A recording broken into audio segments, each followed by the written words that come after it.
Elgesio kontraktas apibrėžia, kaip 2 ar daugiau žmonių turės elgtis vienas kito atžvilgiu. Rašytinė forma sudarytas kontraktas visada yra daug stipresnis nei žodinis žmonių susitarimas, kadangi visos sąlygos yra užfiksuojamas raštu ir turi išliekamąją vertę. Pats fizinis kontrakto pasirašymo faktas prideda labai didelę tokią, turi labai didelę pridėtinę vertę tiek tėvams, tiek vaikui. Elgesio kontraktai apskritai gyvenime naudojami siekiant geresnių akademinių gebėjimų, sporto srityje, medicinos srityje, taip pat svorio metimo programuose, taip pat ir rūkymo metimo programuose.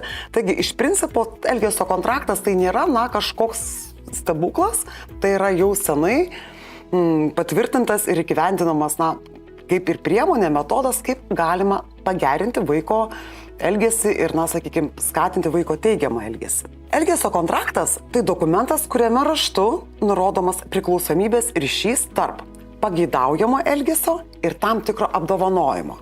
Jeigu ir tik jei, tada. Jeigu iš namų išeisi 7 ryto, tada galėsiu tave pavežti iki darbo arba iki mokyklos. Jeigu suplausi indus, tada galėsi įti lauką. Jeigu išmoksi mintinai eilėraštį arba padarysi namų darbus, tada gausi 10. Kaip matome, kontraktas kaip ir labai toks reikalingas dalykas, labai naudingas dalykas ir tuos principus gana dažnai turbūt naudojame ir patys savo kasdieninėje veikloje, tačiau yra ir tam tikrų punktų, kada nerekomenduojama naudoti, ypač jeigu norime juos taikyti auginant, auklėjant vaikus, kurie turi raidos, emocijų, elgesio sutrikimų.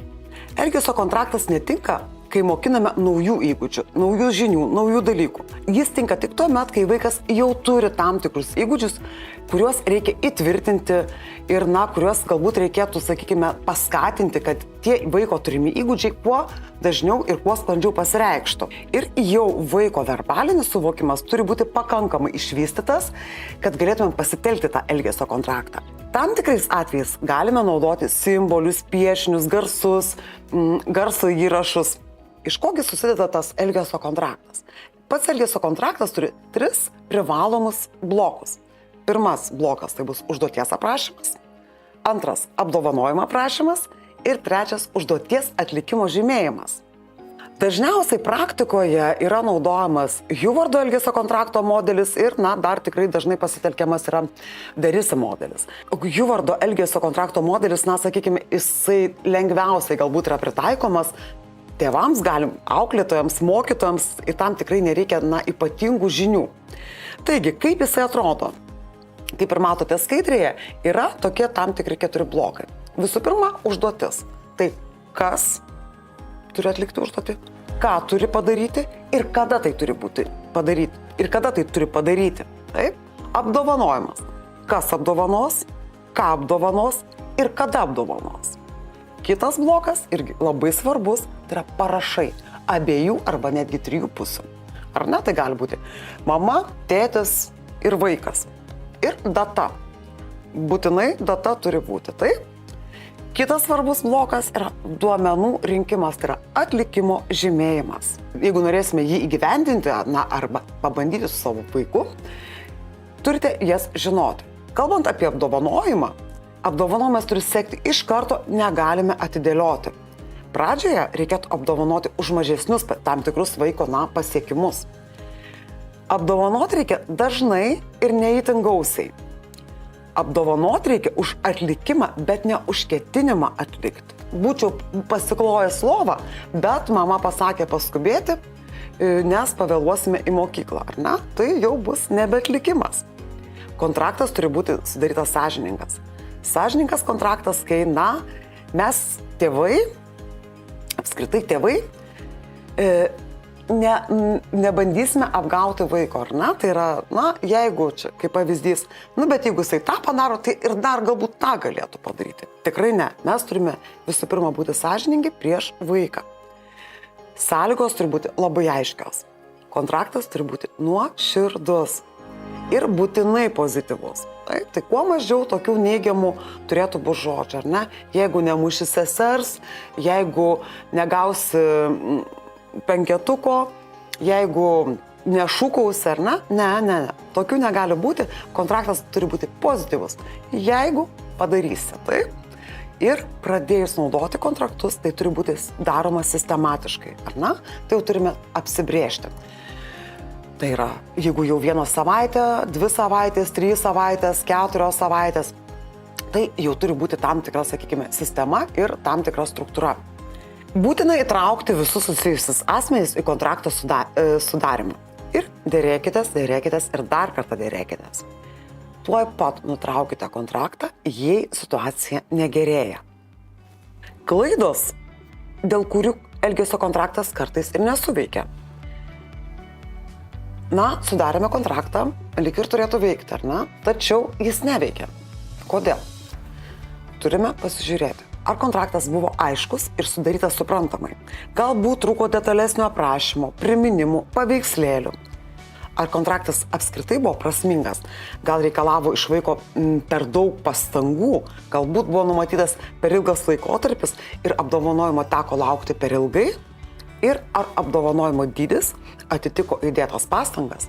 Kaip pavyzdys, jeigu vaikas kiekvieną dieną turi plauti grindis, indus, prižiūrėti brolį arba seserį ir už tai jisai gaus, galbūt savaitgalį tik tais snikį ir šokoladuką. Vėlgi apdovanojimo dydis ir įdėtos pastangos. Tai turime labai gerai pasverti balansą. Ir apskritai, ar vaikas galėjo demonstruoti tikslinį elgesį esant tam tokiomis sąlygomis, ar ne, tam tikrom netgi sąlygom, kuriuose jisai yra. Jei ne, kontraktas tiesiog galėjo neveikti. Šioje skaidrėje matote kontrakto pavyzdį, tai yra galbūt vaikas, jeigu nemoka skaityti, bet galime mes labai puikiai panaudoti vaiko nuotraukas, taip pat vizualinius paveikslėlius ir matome, vaiko nuotrauka gali būti valo dantis, tuomet gauna šypsenėlę. Ir žemiau matote žymėjimo duomenų rinkimą, tai yra žymėjimą. Taip, jeigu pirmadienį vaikas įsiplauna, tėvai užklijuoja šypsenėlę, ir tai vyksta antradienį, trečiadienį, ar ne? Ketvirtadienį, penktadienį, šeštadienį ir sekmadienį, taip, nes mes norime suformuoti, vaikas jau geba įsivalyti dantis, bet greičiausiai tai atlieka nereguliariai, bet norime, kad tai atliktų reguliariai, tai yra daroma kiekvieną dieną, duomenys renkami ir žymimi, ir tada jau sekmadienį išsivalius dantis, mamos nuotrauka, tėčio nuotrauka, vaikui leidžia 30 minučių pažaisti planšetę ir būtinai parašai. Vaiko parašas, nesvarbu, patikėkit, duokit tušinuką, parodykit pavyzdį, kai pasirašot, jiems tikrai labai tai daryti patinka, tai tikrai sakau iš savo praktikos, tai jiems tai būna be galo svarbu. Jau vaikai, kurie gali skaityti, galima sudaryti, tokį jau rašytinį rimtą kontraktą. Taip, kaip skaidrėje matote, jis labai panašus, turbūt į daugelio oficialių dokumentų, galbūt su kuriais teko susidurti.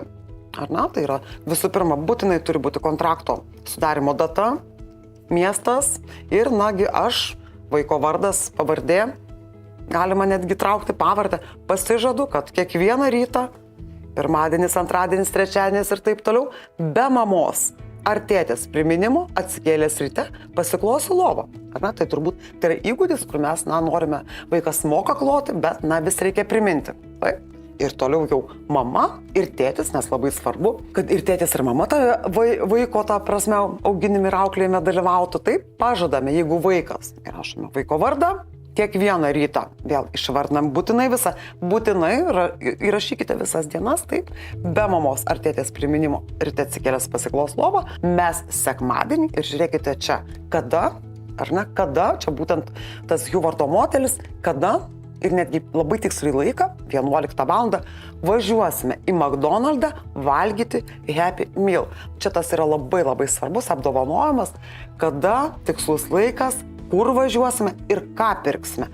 Tai yra tas, sakykime, galbūt išsiderėjimas ir tai iš principo matome, ar ne, kad tai tikrai vaiko įdėtos pastangos, pagal šio kontrakto pavyzdį, jos tikrai gali atitikti ir apdovanojimo dydį, nes vaikas tą įgūdį turi. Ir kontraktas nuo kada iki kada galioja, būtinai, dažniausiai, patarimas geriausiai jisai veikia savaitę. Kitai savaitė vėl sudarykite naują, tai bus labai svarbu. Naujas pirmadienis, nauji tikslai, nauja savaitė, yra ko laukti, ar ne? Ir iš principo po Happy Meal pavalgymo McDonald'e jau galima tartis dėl kitos savaitės apdovanojimo. Ir matote, vaiko vardas, parašas, data. Ir tėtis, ir mama visi kartu pasirašo. Tai čia iš principo jums kontrakto pavyzdys, kur, tikrai kontraktas veikia. Tačiau, kaip ir minėjau, kada nesuveikia, kaip viena buvo iš sąlygų, kada nesuveikia, ar vaikas tam tikromis sąlygos apskritai gali demonstruoti šitą elgesį, tai vėlgi turime visada nusimatyti, kad tikrai tą savaitę niekur nevažiuosim. Tai yra, kaip pavyzdys, kokį ketvirtadienį ir penktadienį išvažiuosime į Druskininkų sanatoriją pailsėti. Tai iš principo tada jau turime tokius dalykus taip pat kontrakte nusimatyti. Tai ir bus atsakomybė mūsų pačių tėvų prieš vaikus, jeigu mes norime ugdyti tam tikrą įgūdį. Bet galbūt tą patį įgūdį mes galime pernešti išvažiavę ir toje pačioje sanatorijoje, kad vaikas pasiklotų lovą. Dar vienas, vadinamas Premako principas arba močiutės taisyklė - dabar po to, ar ne? Dabar valgai sriubą, po to galėsi valgyti ledus. Tai yra toksai labai paprastas, tai čia dažniausiai gali būti žodinis, bet jeigu mes galima turėti namuose ir tokį A4 formato spausdintą lapą, įlaminuoti jį, kur galima tiesiog ir klijuoti, kad vaikui, kad būtų paprasčiau, jeigu norime formuoti tokį elgesį, kad dabar turi padaryti tą, po to bus tas.